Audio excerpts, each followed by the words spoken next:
तो जय Shri Krishna all of you guys. और हम आ चुके हैं महाभारत का बदलता स्वरूप सीरीज की सेकंड वीडियो के साथ। तो पिछले पार्ट में हमने डिस्कस किया था कि पिछली कुछ शताब्दियों में महाभारत का स्वरूप किस प्रकार बदला है और किस प्रोपेगेंडा के तहत अंगराज कर्ण को एक नायक के रूप में दिखाया गया है।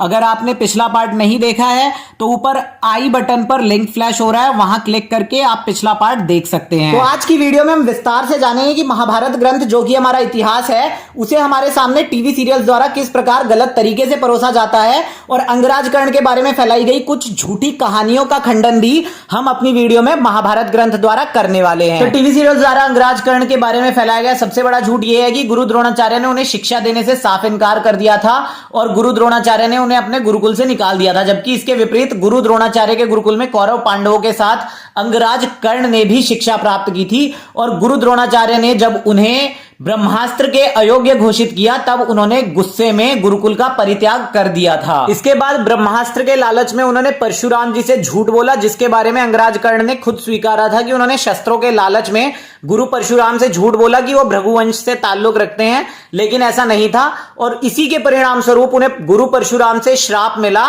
कि ये जो विद्या उन्होंने झूठ बोलकर प्राप्त की है ये उनके अंतिम युद्ध में जब उस विद्या की उन्हें सबसे ज्यादा जरूरत होगी किसी काम की नहीं रहेगी। तो अंगराज कर्ण के बारे में टीवी सीरियल्स द्वारा फैलाया गया दूसरा सबसे बड़ा झूठ यह है कि वो निचली जाति से बिलोंग करते थे, जबकि ऐसा नहीं था। वो एक सूतपुत्र थे और सूतपुत्र कोई निचली जाति नहीं थी। ब्राह्मण माता और क्षत्रिय पिता से उत्पन्न हुई संतान को सूतपुत्र कहा जाता था और सूतपुत्र उस समय बहुत ही ऊंचे पद पर भी आसीन हुआ करते थे। जैसे कि अगर धृतराष्ट्र के पर्सनल सलाहकार को जाने संजय, वो भी एक सूतपुत्र थे और विराटनगर के सेनापति कीचक भी एक सूतपुत्र ही थे।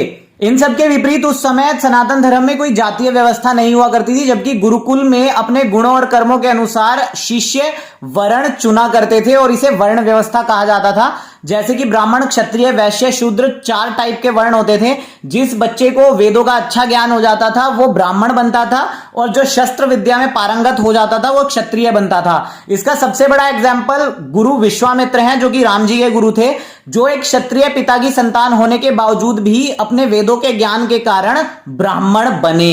तो अंगराज कर्ण के बारे में टीवी सीरियल्स द्वारा प्रचलित एक और झूठ यह है कि अभिमन्यु का वध उन्होंने उसको उसकी पीड़ा से मुक्त करने के लिए किया था, जबकि इसके विपरीत उन्होंने पूरे दिन उसको पीड़ा दी थी, उसके साथ युद्ध किया था कौरव योद्धाओं के साथ मिलकर, और जब थककर चूर हो गया था अभिमन्यु तब उसका वध दुशासन पुत्र ने किया था, वो भी एक गदा के प्रहार से। तो अगर आप अभिमन्यु वध के बारे में विस्तार पूर्वक जानना चाहते हैं तो आई बटन पर लिंक फ्लैश हो रहा है, आप मेरी अभिमन्यु अंतिम युद्ध की कविताएं सुन सकते हैं। और अगर आप वीर अभिमन्यु की जीवन गाथा को और विस्तार से जानना चाहते हैं तो आप कुकू एफएम नाम की बेमिसाल ऐप डाउनलोड कर सकते हैं, जिसमें आप ऑडियो बुक सुन सकते हैं हिंदी, इंग्लिश और अपनी रीजनल भाषा में भी। इस पर अवेलेबल एक महाभारत का महारथी वीर अभिमन्यु नाम से ऑडियो बुक है, जिसमें आप वीर अभिमन्यु की जीवन गाथा को विस्तार से जान सकते हैं। कुकू एफएम ऐप एक ग्रेट इनिशिएटिव है मेक इन इंडिया के द्वारा। अगर आप चाहते हैं इसको डाउनलोड करना तो link is in the description में दिए गए लिंक को क्लिक करके आप मेरा कूपन कोड DBP50 यूज करके 50% का डिस्काउंट अवेल करवा सकते हैं। इसका आपको एनुअल सब्सक्रिप्शन डिस्काउंट कूपन लगने के बाद जो कि 399 का है 199 में मिल जाएगा फर्स्ट 250 यूजर्स को। तो जल्दी कीजिए, अपने ज्ञान में वृद्धि कीजिए और कुकू एफएम ऐप डाउनलोड करिए। तो let's get back to our topic. और अंगराज कर्ण के बारे में फैलाया गया चौथा सबसे बड़ा झूठ यह है कि अंगराज कर्ण को कवच कुंडल के रहते हराना नामुमकिन था, जबकि ऐसा नहीं है। अगर घोष यात्रा पर महाभारत को पढ़ा जाए तो वहां पर साफ साफ वर्णित है कि अंगराज कर्ण गंधर्वों से कवच कुंडल के होते हुए भी बुरी तरह से पिटकर भागे थे, या यूं कह लो कि हार गए थे, और दुर्योधन अपने मित्र को बंदी बना छोड़कर भाग गए थे। और जिसके बाद अर्जुन भीम नकुल सहदेव ने आकर दुर्योधन के प्राण जो है गंधर्वों से बचाए थे। और अगर केएमजी महाभारत की माने तो गुरु दक्षिणा वॉर में भी अंगराज कर्ण राजा द्रुपद से बुरी तरह से हार गए थे और युद्ध छोड़कर भाग गए थे। उसके बाद गुरु द्रोणाचार्य को गुरु दक्षिणा अर्जुन द्वारा प्राप्त हुई थी, जब अर्जुन ने गुरु द्रोणाचार्य के समक्ष राजा द्रुपद को बंदी बनाकर पेश किया था गुरु दक्षिणा स्वरूप। लेकिन इस बात का वर्णन केवल केएमजी में मिलता है कि कर्ण राजा द्रुपद से हार गया था, लेकिन बोरी क्रिटिकल एडिशन वाली महाभारत में इसका कोई वर्णन नहीं मिलता। और अंगराज कर्ण के बारे में पांचवा फैलाया गया सबसे बड़ा झूठ यह है कि उन्होंने मृत्यु के समय श्री कृष्ण को अपना सोने का दांत तोड़कर दान दिया था, जबकि महाभारत ग्रंथ में ऐसा कोई भी उल्लेख नहीं मिलता है जहां यह लिखा हो कि मृत्यु के समय अंगराज कर्ण ने अपना सोने का दांत दान स्वरूप श्री कृष्ण को दिया था।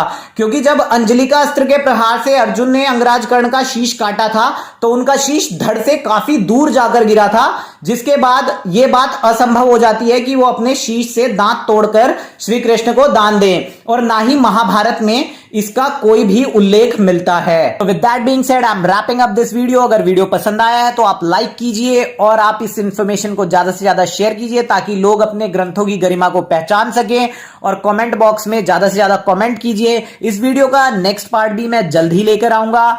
तो thank you very much guys for showing so much love. Don't forget to download Kuku FM app with my coupon code DBP50 to get 50% discount on annual subscription, and link is in the description. And always remember, keep calm and trust Krishna.